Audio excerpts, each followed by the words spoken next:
नमस्कार मंडळी, मराठी भूतांच्या गोष्टी या युट्यूब चॅनलवर आपलं स्वागत. आजच्या आपल्या कथेचा विषय आहे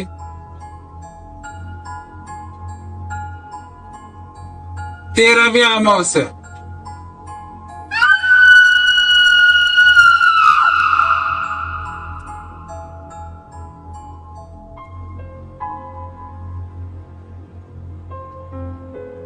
दुपारीच फोन आला. गुहागरचे काका सिरियस होते. शेजारचे अण्णा बोलत होते, फोन आवीला माझ्या चुलत भावाला द्या. पण फोनच बंद. नंतर लागेनाच. मी घरी आलो. घरी सगळेच काळजीत पडले. बाबांना बरोबर यायचे होते. गुहागरचे काका त्यांचाच धाकटा भाऊ. मी गाडी काढली. आई बोलली, अरे आज अधिक महिन्याची अमावस्या आहे, वाईट दिवस आहे. अगं आई, काहीतरी विपरीत घडले असावे. आम्ही निघालो.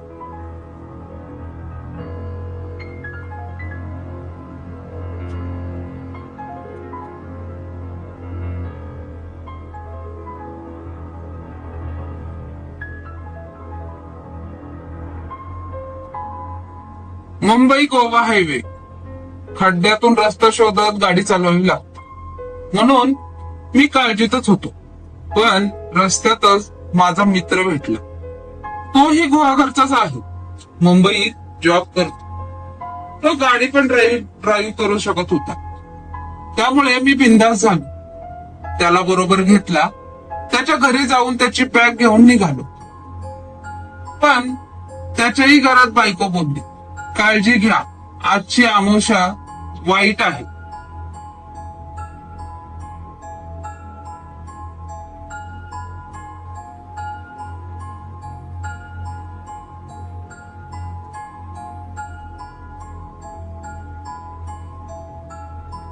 ही वर्षातली 13वी अमावस्या आहे. काहीतरी विपरीत घडेल, दिसेल. मित्राला मी शेजारीत बसवले. आम्ही खूप बोलत होतो. बाबा मागे झोपले होते. आता जरा घाट भयावह रस्ता लागला. मित्राने गाडीच्या काचा खाली घ्यायला लावले. इथे विचित्र घटना हमखास घडतातच. मी नेहमी हसणारा थोडा गंभीर झालो. घाटातून गाडी वळत असताना एका झाडावर गाडीच्या हेडलाईटचा प्रकाश पडला.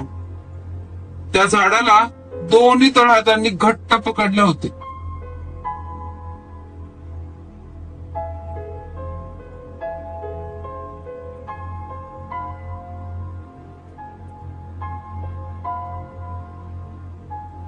एवढ्या काळोखात किर्र झाडीत कोण असेल? मी मित्राला बोललो. पण तो गप्प बस, समोर बघ बोलला. पुढे वळल्यावर एक लाल साडीची स्त्री हात दाखवत होती. मी गाडी थांबवणार. एवढ्यात मित्र बोलला, गाडीचा स्पीड वाढव. अरे पण स्पीड वाढव, तो ओरडलाच. मी स्पीड वाढवलं तर ती स्त्री त्या स्पीडच्या गतीने पळत होती. आता तर ती स्त्री गाडीच्या दोन्ही बाजूंना पळत होती.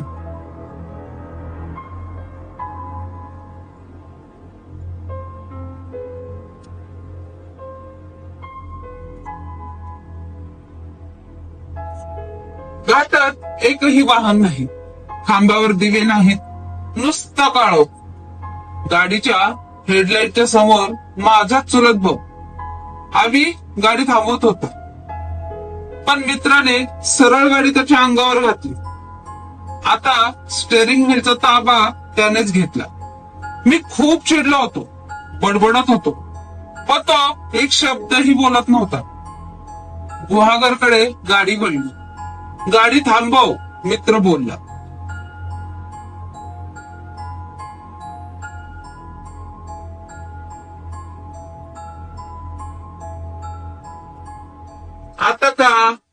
आता तू सेफ आहेस.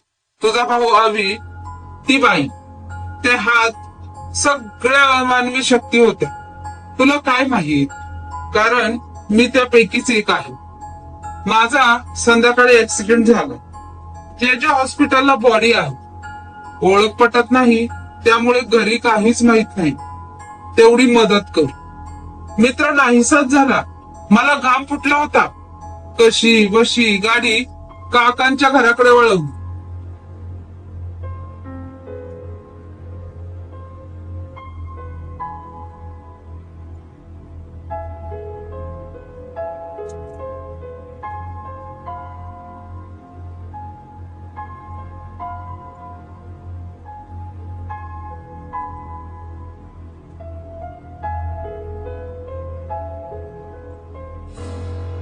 बाहेर खूप गर्दी होती.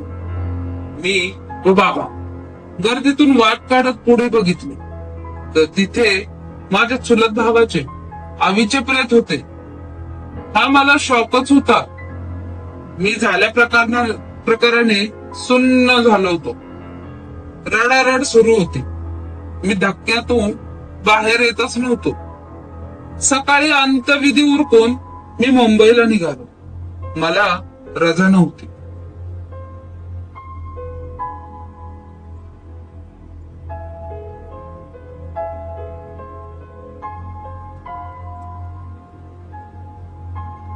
बाबा पण बरोबर निघालेच. ते मला सांगत होते.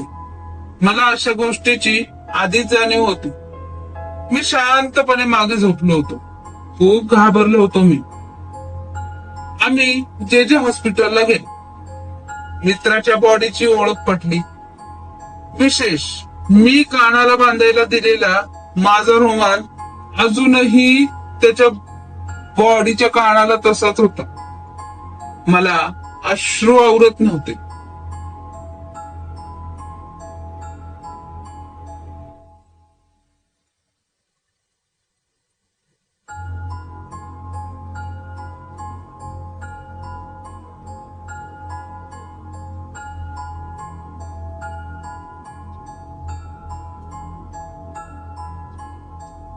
धन्यवाद.